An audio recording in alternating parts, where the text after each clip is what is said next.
Paper Mario series. Over the years, the Paper Mario franchise has taken a number of different forms, from the classic turn-based RPG style of the early titles on the N64 and GameCube, to the more recent puzzle-focused adventure games on the 3DS and Wii U. Although it draws some influence from the earlier Paper Mario titles, the Origami King is much more in line with Nintendo's recent entries into the series, especially 2016's Paper Mario Color Splash.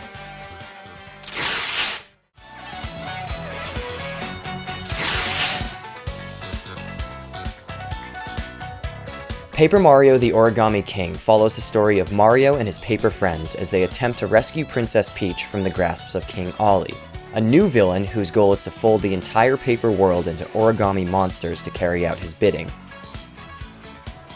Mario must go on a quest to rescue the folded residents of the Mushroom Kingdom and repair the destruction that King Ollie has created.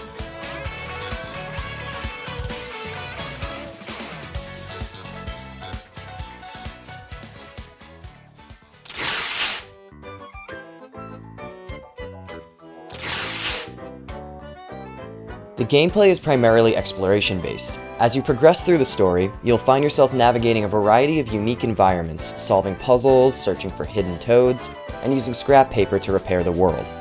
While in the overworld, encountering King Ollie's minions, known as the Folded Soldiers, will cause a battle to begin. The combat in Paper Mario is turn-based like its predecessors, but with a much greater focus on puzzle solving than on traditional RPG mechanics. Each battle finds Mario at the center of a wheel, with enemies scattered around its outer rings. The goal at the start of each turn is to rotate the rings in such a way that lines up the enemies in either a straight line or square formation, which Mario can then attack using either his jump attack or hammer attack respectively. If you line them up correctly, Mario will receive a damage boost for the rest of the turn. If you fail to line them up properly, Mario can still attack but with limited effectiveness. While it looks like classic Paper Mario combat to a certain degree, it lacks the depth and creativity that those games were known for. The combat system places most of its focus on the ring rotating part of the battle, leaving the actual execution and strategy of the combat as an afterthought.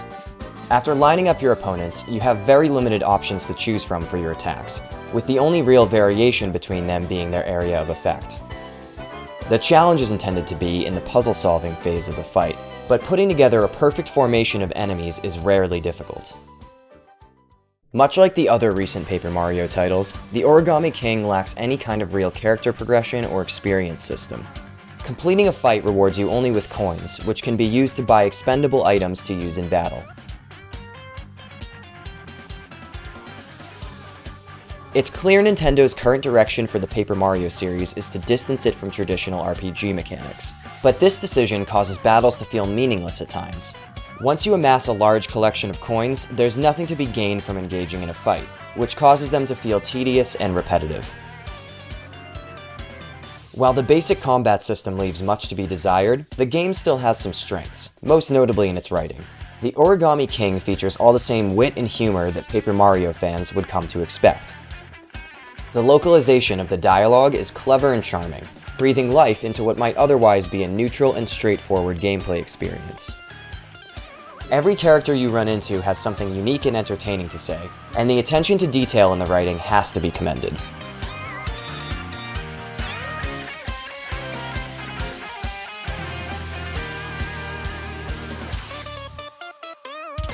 The Origami King also brings a lot to the table in its boss fights. The occasional bosses you encounter in the game turn the combat system on its head. Instead of Mario being at the center of the circle, the boss is there instead. Mario is placed outside of the circle and then must rotate the rings around the boss in order to create a path to reach them and unleash an attack. They're still not overly challenging, but the boss fights demand much more critical thinking and allow for some creative expression in the gameplay. There's often more than one way to deal with a boss fight, and finding what works best for you as a player is both rewarding and fun. Unfortunately, the boss fights are few and far between compared to the average enemy encounter, which lacks the same degree of open-endedness in its approach.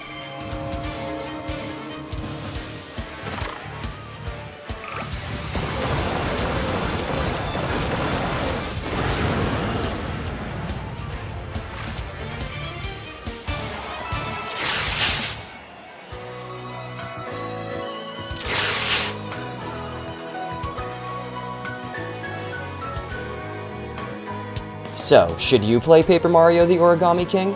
Well, it depends what you're looking for. If you're a fan of the early Paper Mario titles on the N64 and GameCube, you might be disappointed by the lack of RPG mechanics and character progression in this game. But if you're new to the series, or you're just looking for a fun, casual adventure romp that the whole family can enjoy, you might find the Origami King worth a shot. Will you be picking up Paper Mario the Origami King?